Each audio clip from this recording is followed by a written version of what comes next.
ఈరోజు మనకి Emmanuel pastor గారు వాక్య సందేశాన్ని అందజేయడానికి సిద్ధపడి ఉన్నారు.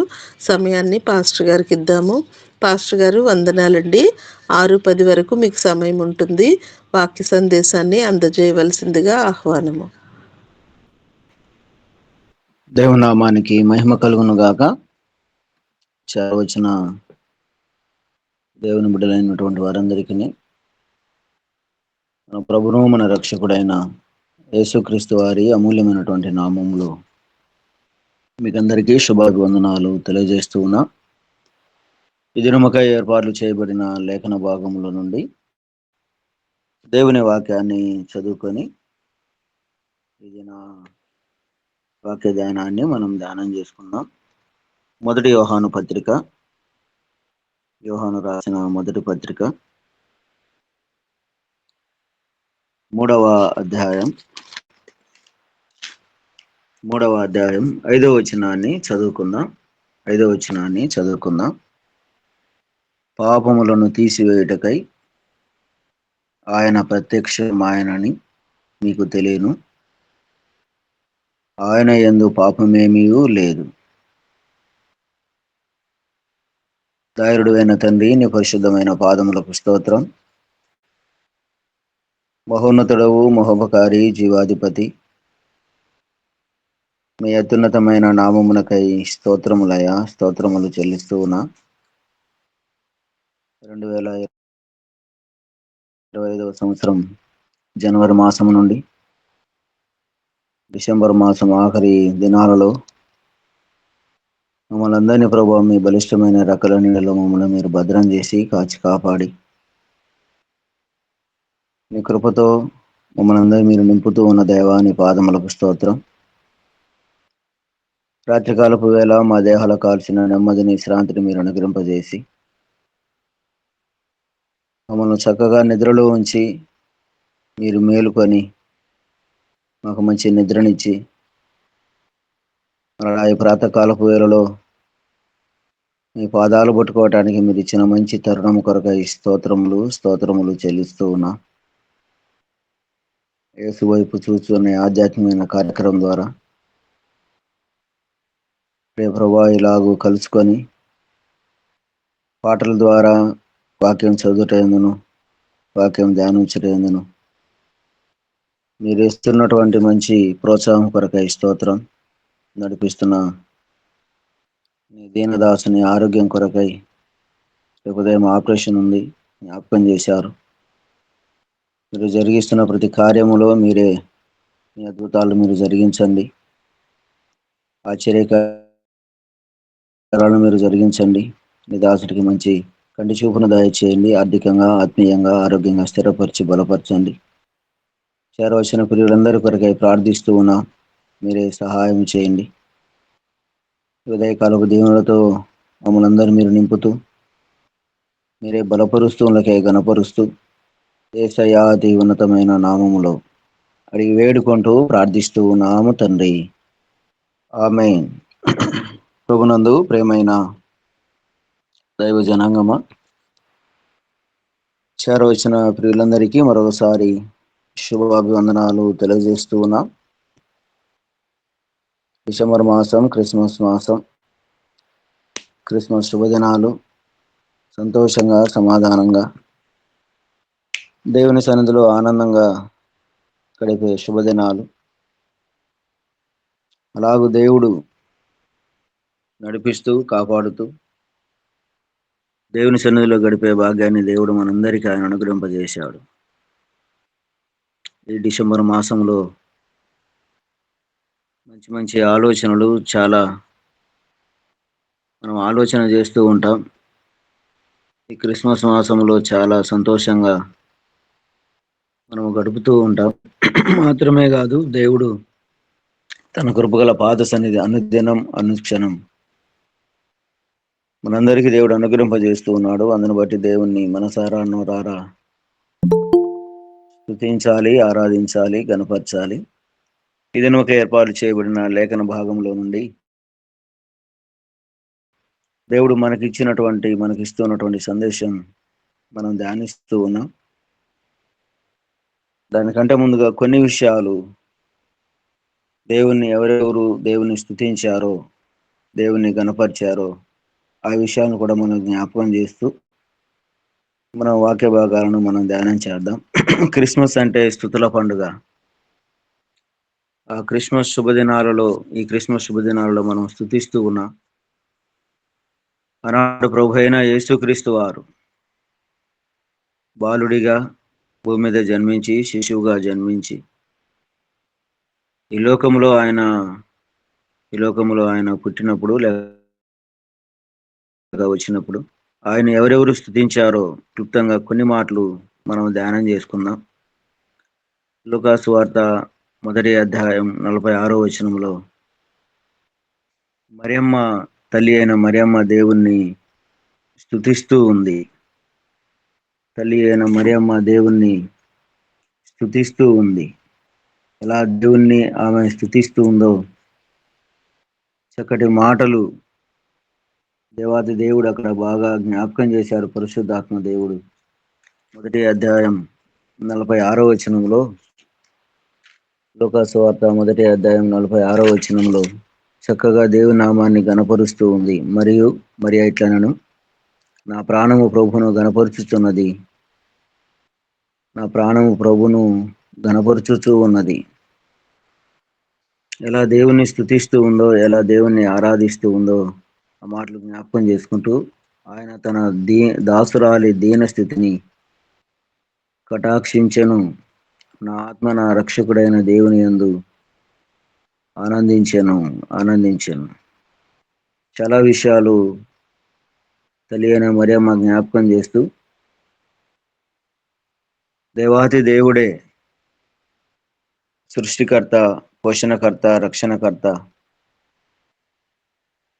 అంత గొప్ప దేవుడు ఒక దీనురాలిలో ఇమిడిపోవటం, ఒక దీనురాలి గర్భములో ఇమిడిపోవటం ఎంత ఆశ్చర్యమో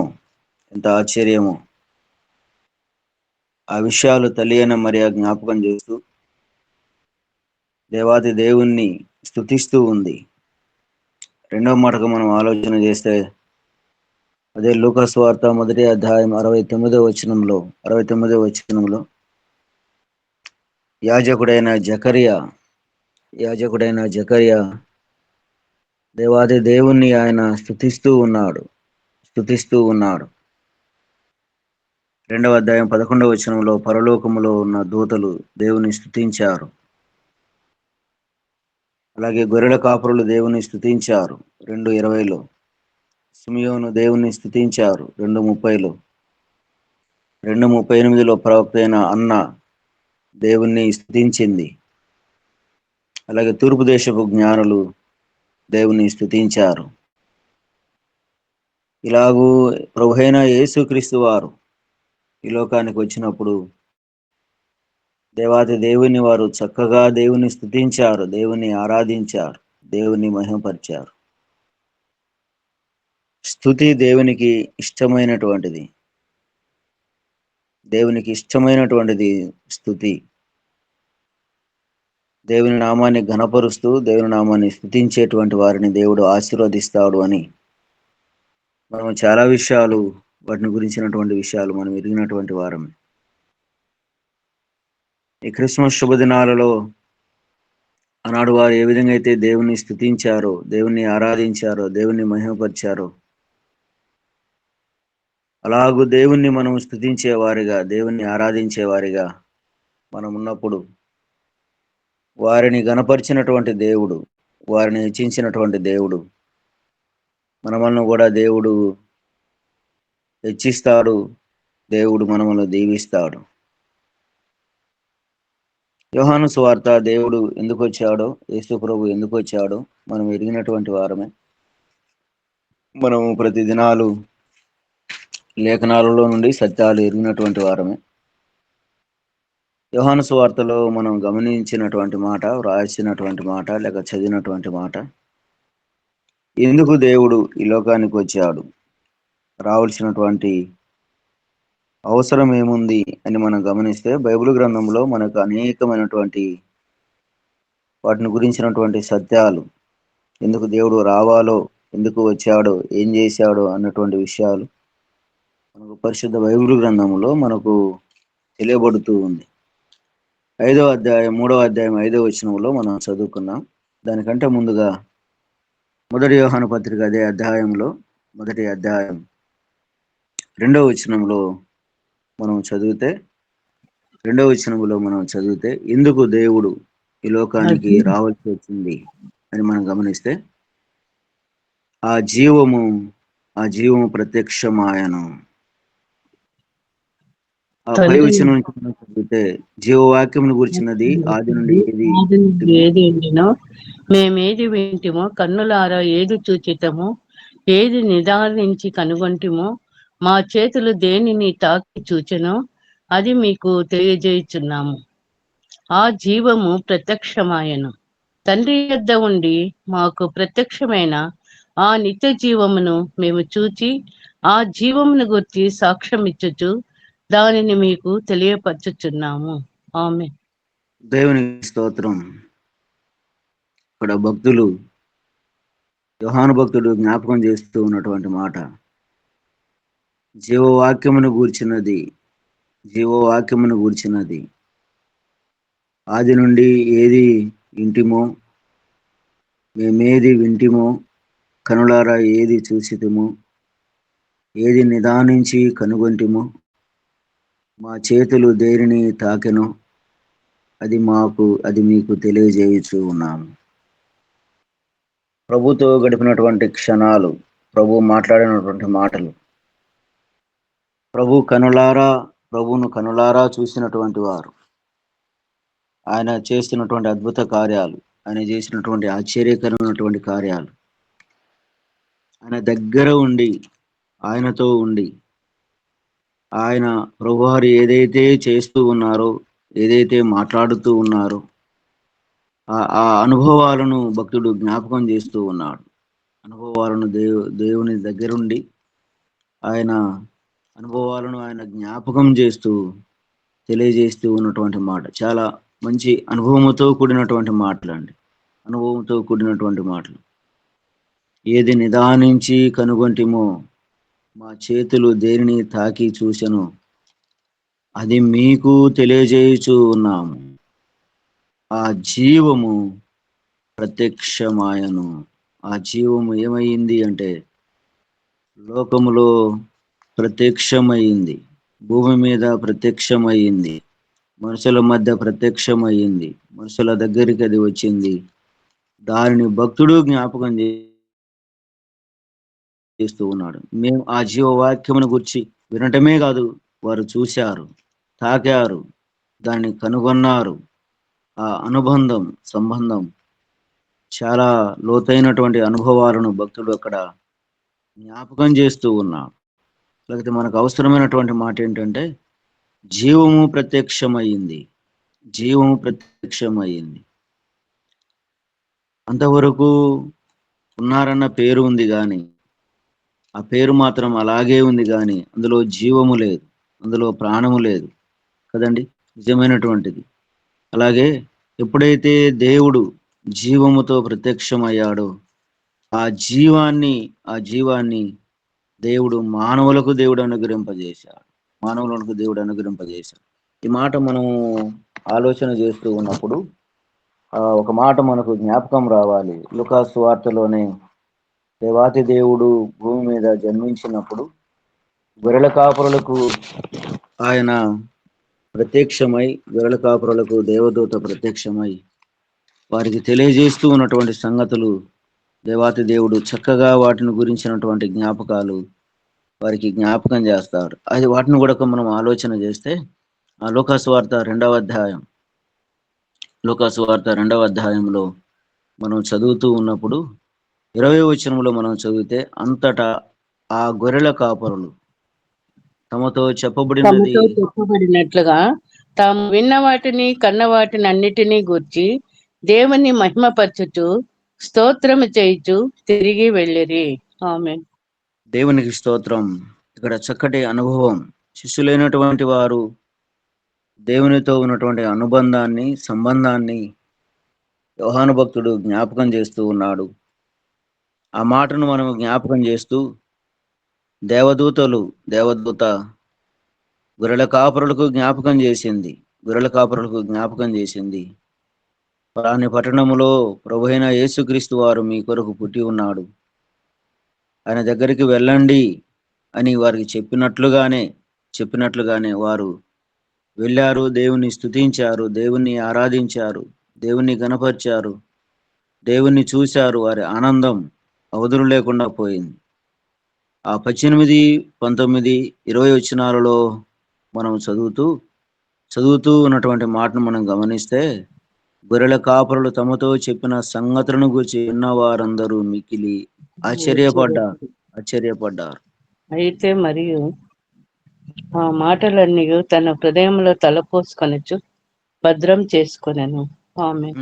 భద్రం చేసుకుంది మరి అమ్మ. ఆ మాటలన్నీ తమ హృదయములో ఆమె భద్రం చేసుకుంది. అలాగైతే గొర్రెల కాపరులు తమతో చెప్పిన సంగతులను గురించి విన్న వారందరూ మిక్కిలి ఆశ్చర్యపడ్డారు. సమాజంలో ఉన్నారు, సమాజానికి దూరంగా ఉన్నారు. గొప్ప ఆధ్యాత్మికమైనటువంటి సంగతులు, దేవుని గురించినటువంటి సంగతులు వారు ఆ చూసిన వాటిని, విన్న వాటిని, దేవదూత ఏమైతే చెప్పిందో వారు విన్నారు. ఆ విన్నది వారు విడిచిపెట్టలేదు. రోమా పత్రికలో మనం చదువుతాం కదా, వినుట వలన విశ్వాసం కలుగుతూ ఉంది. విన్నారు. ఇది దేవుడు చెప్పినటువంటి సంగతులు, మేము వెళ్ళాలి అన్నటువంటి ఆశపడ్డారు. ఇది ఏదోలే అనుకోలేదు కానీ వారు విన్నారు, వెళ్ళిపోయారు, దేవుని చూశారు. నేడు దేవుని సంగతులు వింటూ, దేవుని సంగతులు చదువుతూ అలాగ మర్చిపోయేవారు లేరంటే చాలా మందే ఉన్నారు. కానీ వారి వలె వెళ్ళి, వారి వలె చదివి, వారి వలె దేవుని మందిరములో ఆరాధించి గణపరిచి తిరిగి వచ్చి ఆయన గురించినటువంటి సంగతులు చెప్పగలిగితే దేవాది దేవుడు వారిని దేవుడు ఆశీర్వదిస్తాడు. ఇక్కడ మనం చదువుతూ ఉన్నటువంటి మాట, విన్న వాటిని కన్న వాటిని గురించి దేవుని మహిమపరుచుతూ స్తోత్రము చేయుచు తిరిగి వెళ్ళిరి. అనుభవాలు, దేవునితో ఉన్నటువంటి అనుభవాలు చాలా సంతోషాన్ని ఇచ్చే అనుభవాలు.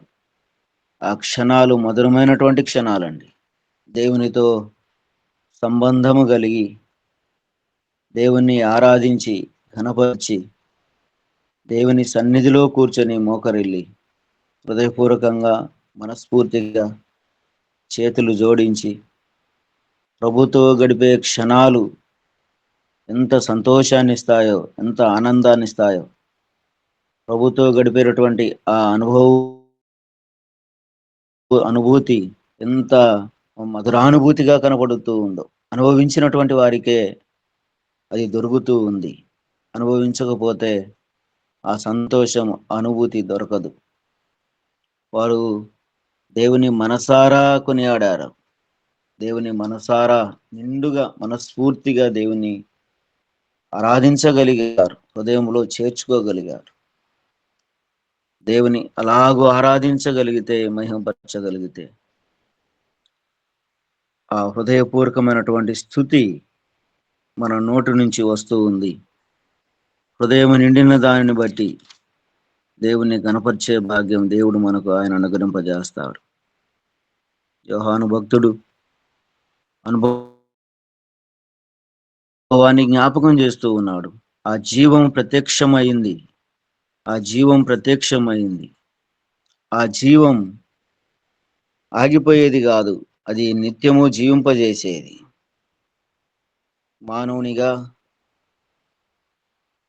మట్టి మానవునిగా దేవుడు తయారు చేసినప్పుడు, చేతులతో చేసినప్పుడు అది ఓన్లీ మట్టి మాత్రమే, అందులో జీవము లేదు.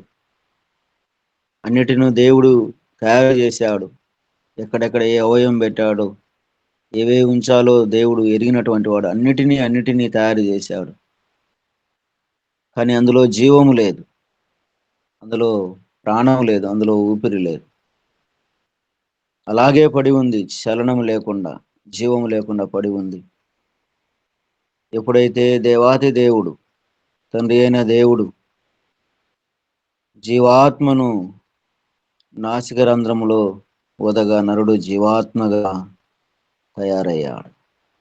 ఆ జీవం దేవునిదే, ఆ జీవం దేవునిదే.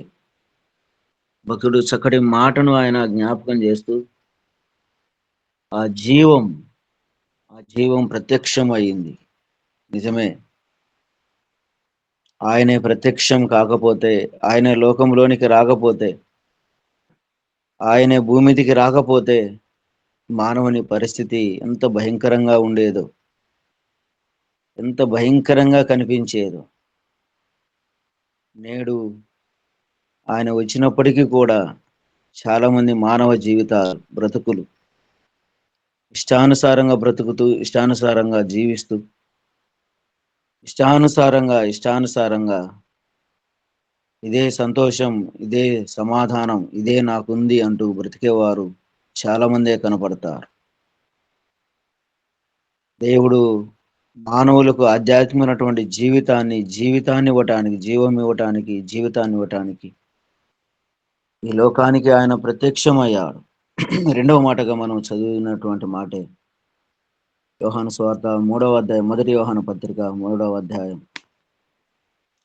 5వ వచనములో దేవుడు ఎందుకు ప్రత్యక్షమయ్యాడు ఈ లోకంలోనికి, లేక ఎందుకు వచ్చాడు అనే మాట మనం చదువుతూ ఉన్నప్పుడు, ఆయన జీవాన్ని ఇవ్వటానికి లోకానికి ప్రత్యక్షమయ్యాడు, మన మధ్యకు వచ్చాడు. రెండవదిగా 3వ అధ్యాయం 5వ వచనములో పాపములను తీసివేయుటకై ఆయన ప్రత్యక్షం ఆయన మీకు తెలియను, ఆయన యందు పాపమేమీయూ లేదు. ఆమె దేవునికి స్తోత్రం. ఎందుకు దేవుడు ఈ లోకానికి వచ్చాడు, ఎందుకు ఆయన ప్రత్యక్షమయ్యాడు, కారణం ఏంటి అంటే, అక్కడే చక్కగా పరిశుద్ధాత్మ దేవుడు జ్ఞాపకం చేశాడు యోహాను భక్తుని ద్వారా. పాపములను తీసివేయుటకై ఆయన ప్రత్యక్షమాయను. ఈ పాపం చాలా భయంకరమైనటువంటిది. పరిశుద్ధ బైబిల్ గ్రంథంలో మనం అనేక విషయాలు, అనేక సంగతులు, పాపము గురించినటువంటి సంగతులు మనం చదువుతూ ఉన్నాం, వింటూ ఉన్నాం. పాపము భయంకరమైనటువంటిది. ఈ పాపము 3 అక్షరాలే గాని అందులో దేవుని నుండి దూరం చేసే అనేక సంగతులు అందులో ఉన్నాయి. పెద్దలు అంటారు కదా, భక్తులు అంటారు, పాపం పాముతో సమానం, పాపం పాముతో సమానం. పాపము అనేటువంటి ఆ 3 అక్షరాలలో రెండవ పా తీసివేస్తే పాము అవుతూ ఉంది.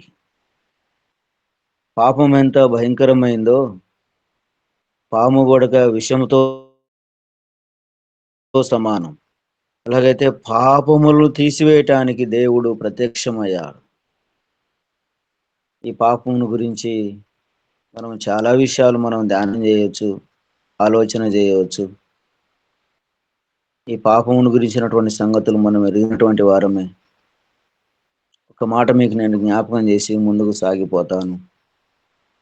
పాపం అనగా ఏమిటి అని మనం గమనిస్తూ ఉన్నప్పుడు, పరిశుద్ధ బైబిల్ గ్రంథంలో చాలా విషయాలు ఉన్నాయి పాపం గురించినటువంటి విషయాలు. ఆజ్ఞ అతిక్రమమే పాపం. ఆజ్ఞ అతిక్రమమే పాపం. చిన్న విషయమే ఆజ్ఞ అతిక్రమిస్తే అది పాపం అవుతూ ఉంది. దేవుణ్ణి ఆరాధించకపోవటమే పాపం, దేవుని నమ్మకపోవటమే పాపం, దేవుని పూజించకపోవటమే పాపం, దేవుని పాదాలు పట్టుకోపోవటమే పాపం.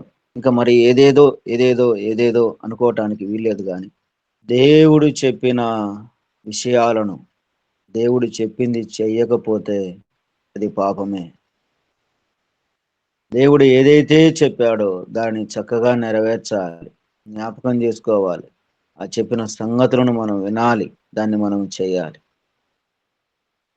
పాపం గురించి మనం ఆలోచన చేస్తూ ఉన్నప్పుడు, ఒక వ్యక్తికి మేలు చేయనిరిగియు అలాగూ చేయకపోతే అది పాపం. చిన్న విషయమే, ఉదాహరణగా మన దగ్గర అంతో ఇంతో డబ్బు ఉంటుంది. ఒక 100 రూపాయలు ఉన్నాయి, పక్క వ్యక్తి ఒక 10 రూపాయలు అడిగాడు. మేలు చేయటానికి, సహాయం చేయటానికి మన దగ్గర స్తోమత ఉంది. సహాయం చేయమని ఆ వ్యక్తి అర్జించినప్పుడు, ప్రాధేయపడినప్పుడు, అందులో చిన్న విషయమే గాని దాన్ని చేయకపోతే, ఆ వ్యక్తి అడిగింది మనం చేయకపోతే, ఇవ్వకపోతే అది పాపం అన్నాడు. మేలు చేయనెరిగియు అలాగు చేయకపోతే అది పాపం. పాపం ఏం చేస్తుంది అంటే పట్టుకుంటుంది. పాపం ఊరికే వదిలిపెట్టదు. పాపం పట్టుకుంటుంది. రాష్ట్రములో, సమాజంలో ఎన్నో నేరాలు, ఘోరాలు చేసేవాడిని ఒకవేళ న్యాయ వ్యవస్థ పట్టుకోకపోవచ్చు, అతనికి శిక్ష వేయకపోవచ్చు, ఒకవేళ దొరకకపోవచ్చు, కానీ క్రీస్తు న్యాయపీఠం ఎదుట ఏదో ఒక సమయంలో ఆయన దగ్గర నిలవబడాలి, ఆయన దగ్గర ఉండాలి. క్రీస్తు న్యాయపీఠం ఎదుట ధనవంతుడైనా, ధనము లేనివాడైనా, ఎంత గొప్పవాడైనా సరే, ప్రపంచాన్ని పరిపాలన చేసిన అధికులు కావచ్చు, రారాజులు కావచ్చు, వారు కూడా క్రీస్తు పీఠం ఎదుట నిలవబడాలి. ఇక్కడ చక్కగా న్యాయం తీర్చినటువంటి వారు, పరిపాలన చేసినటువంటి వారు కూడా దేవుని ఎదుట శిరస్సు వంచి నిలవబడాలి. పాపం నిలవబెడుతూ ఉంది. పాపం ఎవరిని వదిలిపెట్టదు. ఎందుకు దేవుడు ప్రత్యక్షమయ్యాడు?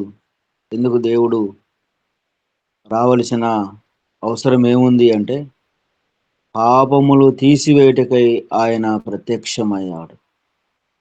పాపాన్ని గురించినటువంటి సంగతులు, అనేక సంగతులు మనకు కోకొల్లలుగా బైబిల్ గ్రంథంలో మనకు కనిపిస్తూ ఉన్నాయి.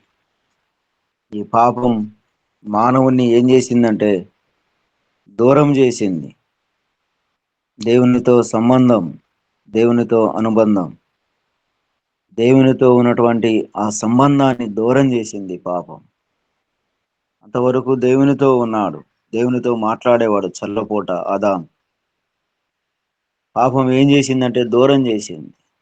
నేడు మానవుణ్ణి కూడా అదే స్థితిలో ఉంచుతూ ఉంది పాపం. దేవుడు మాట్లాడాలని ఆశపడుతూ ఉన్నప్పటికీ కూడా, దర్శించాలని ఆశపడుతున్నప్పటికీ కూడా, ఆ సంబంధం మానవులు ఉన్నటువంటి పాపం దూరం చేస్తూ ఉంది. అందుకే భక్తులు కొంతమంది ఇలాగూ జ్ఞాపకం చేస్తారు, ప్రార్థన చేస్తే పాపము దూరం అవుతూ ఉంది, పాపము చేస్తే ప్రార్థన దూరం అవుతుంది అంటారు. ప్రార్థన చేస్తూ ఉన్నటువంటి వారిలో పాపం దూరం అవుతూ ఉంది, లేకపోతే పాపము చేస్తే ప్రార్థన దూరం అవుతుంది అంటారు. భక్తులు అనుభవాలు, వారు నేర్పించే పాఠాలు మన ముందు ఎంతో ఉన్నాయి. వాటిని చూసుకుంటూ, బైబిల్ గ్రంథాన్ని చదువుతూ అలాగూ సాగిపోతే దేవుడు తన కృపగల హస్తాలపై దేవుడు మనమందరినీ ఆయన భద్రం చేస్తాడు. పాపములను తీసివేయటకై దేవుడు ప్రత్యక్షమయ్యాడు. అలాగే దేవుడు మనందరిలో ఉన్నటువంటి పాపాన్ని కూడా దేవుడు దూరం చేశాడు కాబట్టి ఆయన సొంత కుమారుణ్ణి ఈ లోకానికి ఆయన పంపించాడు. ఆయన రక్తముతో, ఆయన అమూల్యమైనటువంటి రక్తముతో, ఆయన శ్రేష్టమైనటువంటి రక్తముతో దేవుడు మన పాపాలను ఆయన కడిగాడు. ఆ మాటలో మనం చదువుతూ ఉన్నప్పుడు 3:5 మనం చదువుతూ ఉన్నటువంటి, ఆయన యందు పాపము లేదు, ఆయన పాపములు తీసివేయటానికి వచ్చాడు. కానీ ఆ ప్రభువును గురించినటువంటి సంగతి జ్ఞాపకం చేస్తూ, ఆయన ఎలాంటి వాడు, ఆయన పాపములను తీసివేయటకే ప్రత్యక్షమయ్యాడు గాని అలాగైతే ఆయన యందు ఏమి ఉంది లేదు అంటే పాపము లేదు. పరిశుద్ధాత్మ దేవుడు భక్తుని ద్వారా ఆయన గురించినటువంటి సంగతులు జ్ఞాపకం చేస్తూ ఆయన పాపములు తీసివేయటానికి ప్రత్యక్షమయ్యాడు. కానీ ఆయన ఎలాంటి వాడు అంటే పాపము లేనివాడు, పాపము లేనివాడు, పాపము చేయనివాడు, పాపము ఎరగనివాడు, పాపము తలంచనివాడు, పరిశుద్ధుడైనటువంటి వాడు, పరిశుద్ధుడైనటువంటి వాడు. ఆయనలో ఏ మచ్చ, ఏ డాగు లేనటువంటి వాడు.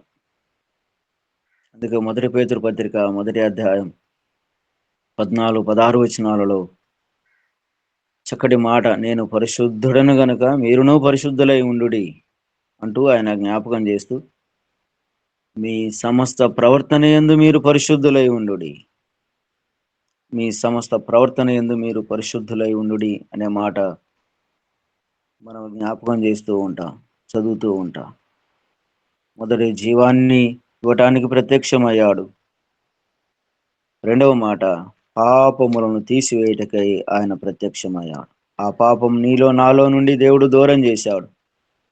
పరిశుద్ధులుగా, విశ్వాసులుగా, ఆయన బిడ్డలుగా, ఆయన సొత్తుగా ఇలాగ ఆయనను ఆరాధించే భాగ్యం, గణపరిచే భాగ్యాన్ని, ఇంత గొప్ప భాగ్యాన్ని దేవుడు మనందరికీ ఆయన అనుగ్రహింపజేశారు. అందును బట్టి దేవుణ్ణి స్తుతించాలి, ఆరాధించాలి, గణపరచాలి.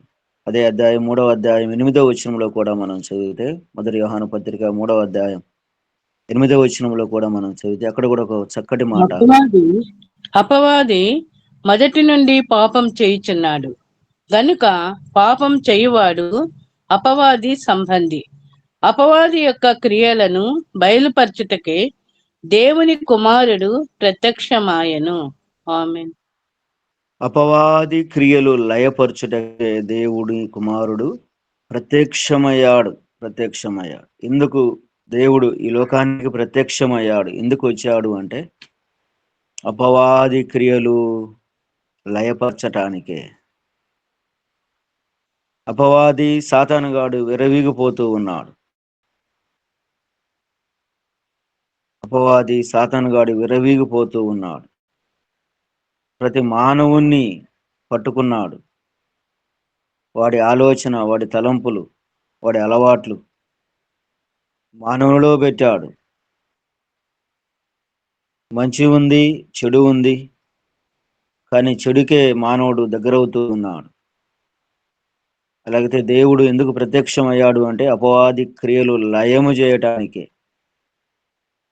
వాటిని దూరము చేయటానికి దేవుడు ప్రత్యక్షమయ్యాడు. ఆ మాట మనం చదువుతూ ఉన్నప్పుడు, అపవాది మొదట నుండి పాపము చేయుచూ ఉన్నాడు. వాడి ఆలోచన విధానం ఎక్కడ ప్రారంభమయ్యింది అంటే దేవుని సముఖములో నుండే ప్రారంభమయ్యింది. మొదటి నుండి, ఆది నుండి అపవాది క్రియలు ప్రారంభమయ్యాయి, ఆలోచన ప్రారంభమయ్యింది. యెషయా గ్రంథంలో మనం చదువుతాం కదా, దేవుని సింహాసనము కంటే నేను హెచ్చించుకుంటాను. వాడి ఆలోచన, వాడి తలంపు ఆనాడే పుట్టింది. దేవుడు గ్రహించి వాడిని అక్కడి నుండి పాతాళంలోనికి పడద్రోయబడ్డాడు, త్రోసివేశాడు. వాడు భూమి మీద పడినప్పుడు, ఇక్కడికి వచ్చినప్పుడు భూమి మీద ఉన్న మానవుని పడగొట్టడం ప్రారంభించాడు. అక్కడ వాడి క్రియలు ఆగలేదు, భూమి మీద వాడి క్రియలు ఇంకా ఎక్కువైపోయాయి. దేవుడు నిర్మించినటువంటి సృష్టిని యావత్తు వాడి స్వాధీనములో ఉంచుకోవాలని, వాడి ఆధీనములో మానవుడు ఉండాలని అపవాది ఆలోచన. అయితే దేవుడు అపవాది క్రియలను లయము చేయటానికి దేవుని కుమారుడైన ప్రభువైన యేసుక్రీస్తు వారు ప్రత్యక్షమయ్యాడు. వాడిని ఆపాలి అంటే దేవుడు మాత్రమే ఆపగలడు. వాడిని లయం చేయాలి అంటే, బంధించాలి అంటే దేవుడు మాత్రమే బంధించగలడు. అలాగైతే దేవుని బిడ్డలైనటువంటి వారికి కూడా ప్రార్థనాపూర్వకంగా అంత గొప్ప భాగ్యాన్ని దేవుడు అనుగ్రహింపజేశాడు.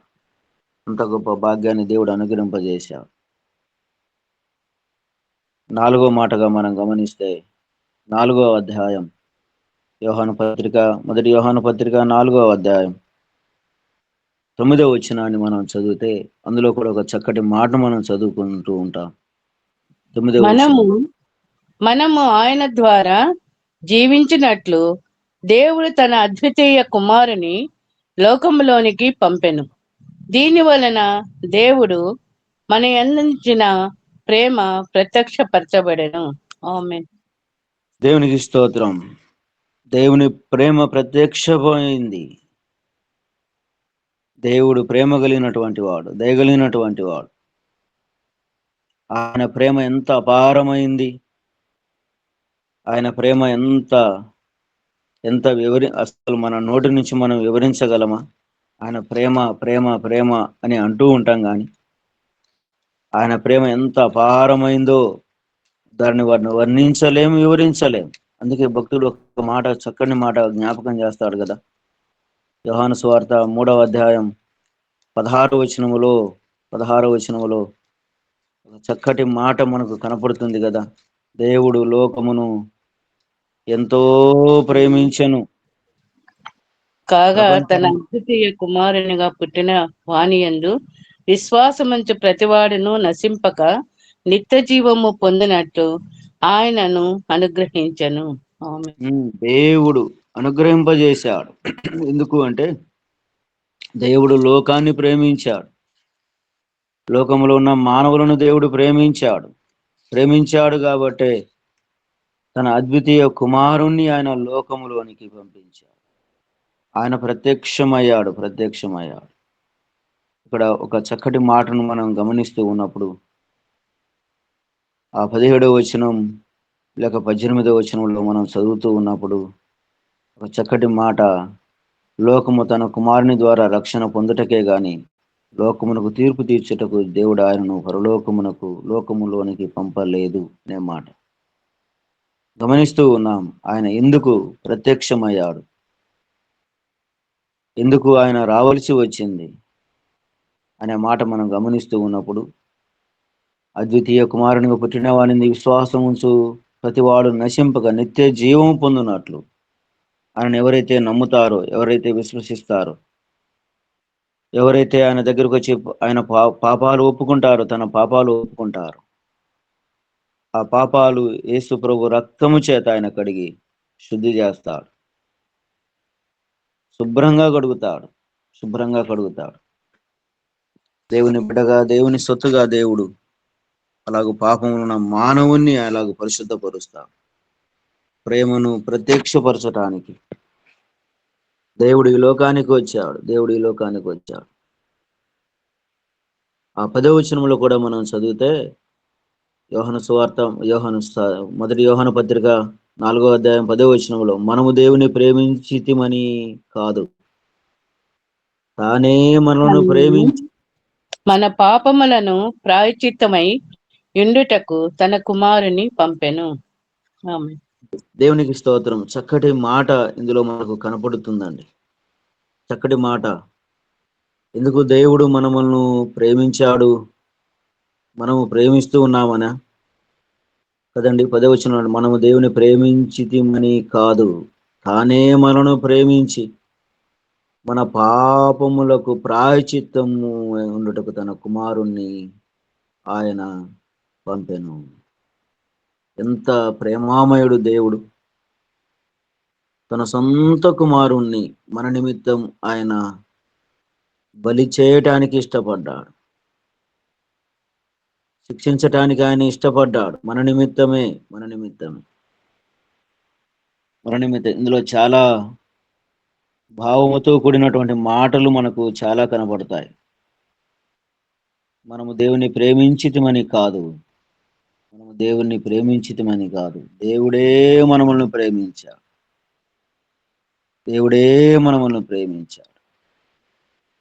ఆ ప్రేమ ఎంత అపారమైనటువంటిదో,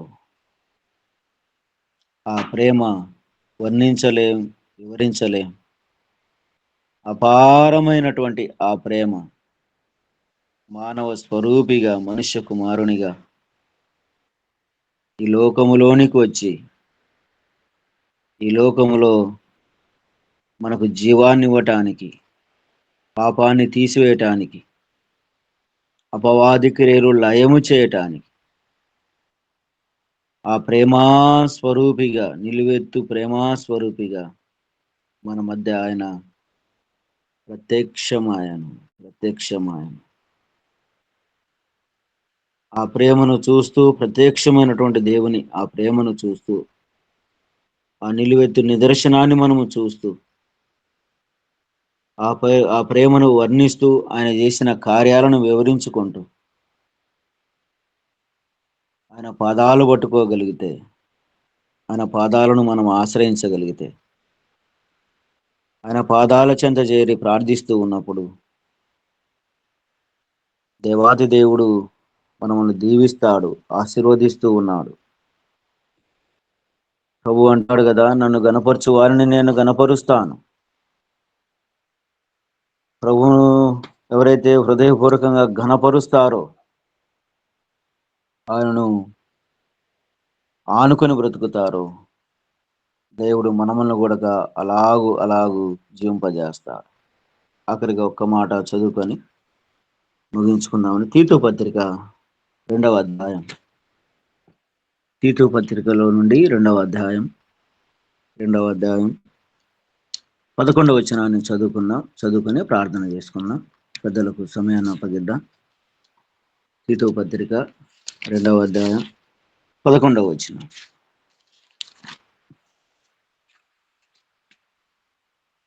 రక్షణకరమైన దేవుని కృప ప్రత్యక్షమైంది. రక్షించేవారు అవసరం. రక్షణకరమైనటువంటి దేవుని కృప మనకు ప్రత్యక్షమైంది. రక్షించేవారు లేరు, కాపాడేవారు లేరు, మనల్ని గమనించేవారు కూడా లేనప్పుడు ప్రభువైన యేసుక్రీస్తు వారు మనల్ని రక్షించారు. మాత్రమే కాదు, తన కృపనిచ్చి ఆయన నడిపిస్తూ ఉన్నాడు, కాపాడుతూ ఉన్నాడు. ఆ కృప ఎంత గొప్పదో దాన్ని కూడా మనం వివరించుకోలేం. ఊరికే అలాగూ అనుకుంటాం కానీ ఆ కృపకు మనం వెలకట్టలేం. ఉచితమైనటువంటిది. ఆ కృపను మనం వర్ణిస్తూ ఉన్నప్పుడు ఆ కృపే దేవునిగా ఈ లోకానికి ప్రత్యక్షమై మనందరిలోనున్నటువంటి పాప దోషాన్ని ఆయన దూరం చేసింది. ఏలైనగా సమస్త మనుషులకు రక్షణకరమైన దేవుని కృప ప్రత్యక్షమయ్యింది అంటూ ఆయన జ్ఞాపకం చేస్తారు. మనం భక్తిహీనతను, ఇహలోక సంబంధమైన దురాశలను విసర్జించి శుభప్రదమైన నిరీక్షణ నిమిత్తము, అనగా మహాదేవుడును మన రక్షకుడైన యేసుక్రీస్తు మహిమ యొక్క ప్రత్యక్ష కొరకు ఎదురు చూస్తూ ఈ లోకంలో స్వస్థ బుద్ధితోనూ, నీతితోనూ, భక్తితోనూ బ్రతుకుచుండవలనని మనకు బోధించుచూ ఉన్నది. రక్షణకరమైనటువంటి దేవుని మహాకృప ప్రత్యక్షమైంది. ప్రభునందు ప్రేమైన యేసు వైపు చూస్తూ అనే ఆధ్యాత్మిక కార్యక్రమం ద్వారా దినదినం అనుదినం ఆధ్యాత్మికంగా బలపడుతున్నటువంటి ప్రేమైనటువంటి దైవ జనాంగమా, క్రిస్మస్ శుభదినాలలో కూడా అలాగూ బలపడదాం, అలాగూ ఆనందిద్దాం, ఆయన కృపకు దగ్గర అవుదాం, ఆయన సన్నిధికి వద్దాం, దీవించబడదాం. అట్టి కృప దేవాతి దేవుడు చేరవచ్చిన మనకందరికీ దయచేయను గాక. సమయం ఇచ్చినటువంటి దైవజనునికి ప్రభునామమున వందనాలు తెలియజేస్తూ, మీకు అందరికి వందనాలు తెలియజేస్తూ ఈ మాటలు నేను ముగిస్తూ ఉన్నాను. అందరికి వందనాలండి. ఆమేన్. వందనాలండి అయ్య గారు. అతడెన్నాబడును మహాత్ముడై సర్వోన్నతుడైన దైవ కుమారుడై, హితమొప్పు దేవుడున్నతి చేసి దావీదు వితత సింహాసన మతానికిచ్చునంచు వచ్చి గబ్రియేలు పల్కెను. మరియా మాచా కంటీడెంద ముల్కేను. విశేషమైన క్రిస్మస్ సీజన్లో మరొకసారి దేవజనులు నిలబడి ఆత్మవశములో క్రిస్మస్ సందేశమును పలికారు, బోధించారు. వారికి హృదయపూర్వకమైన ధన్యవాదములు, కృతజ్ఞత వందనములు తెలియచేస్తున్నాను. చాలా చక్కని సందేశము విన్నాము పాస్టర్ గారి ద్వారా. పాస్టర్ పులుకూరి ఇమానియేల్ గారు వందనాలండి. God bless you.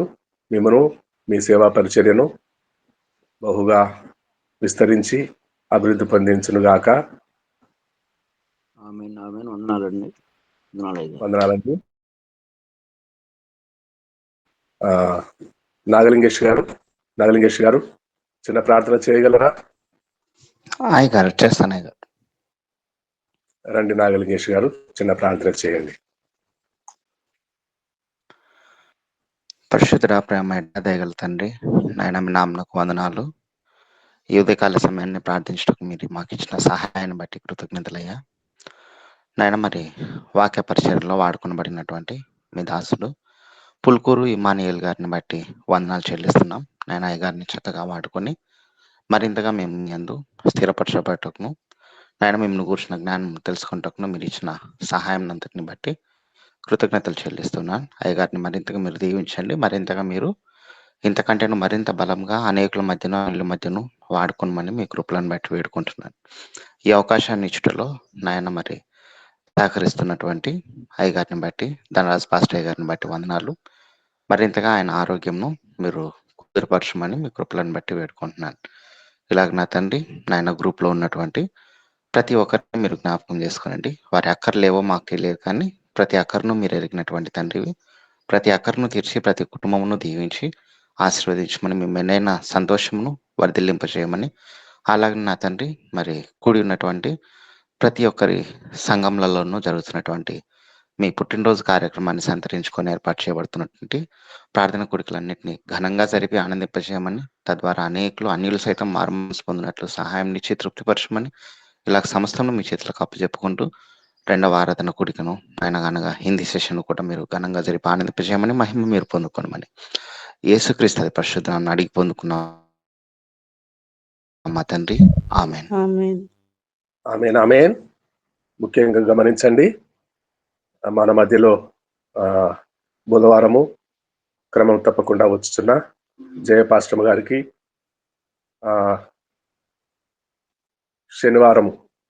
గత వారము శనివారము ఇప్పటికీ 10-11 రోజులైంది.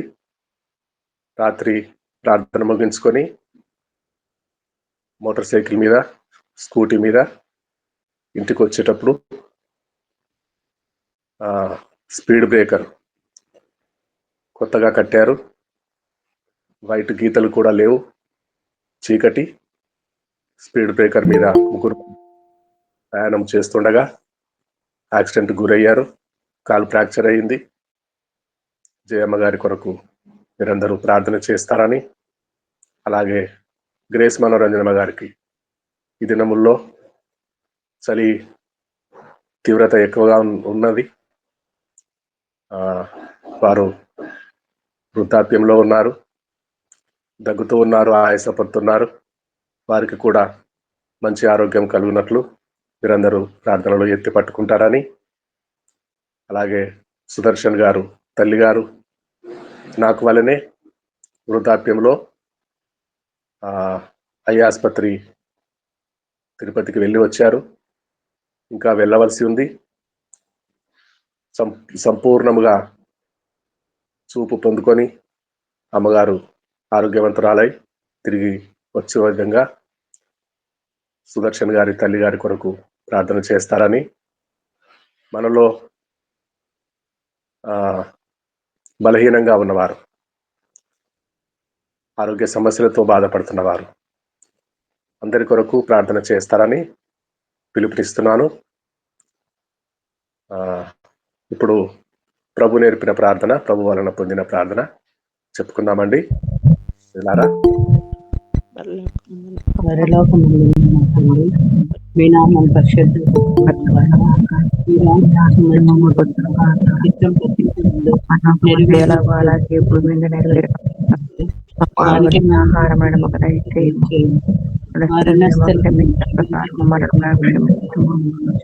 శోధనలోనికి దేశానికి తప్పించము.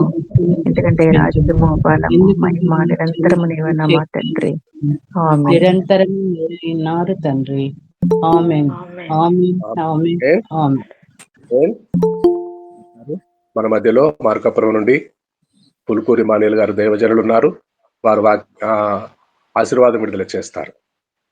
తండ్రి కుమార పరిశుద్ధాత్మ త్రియేక దేవుని దీవెన యేసు వైపు చూసుకునే ఆధ్యాత్మిక కార్యక్రమం ద్వారా నడిపించబడుతున్నటువంటి కుటుంబానికి చేరవచ్చిన నీ ప్రియబిడ్డలందరికీ ఇప్పుడు ఎల్లప్పుడూ సదాకాలము తోడై ఉండి నడిపించునుగాక. ఆమేన్. ఆమేన్. ఆమేన్. ఆమేన్. ప్రభు నామములో అందరికీ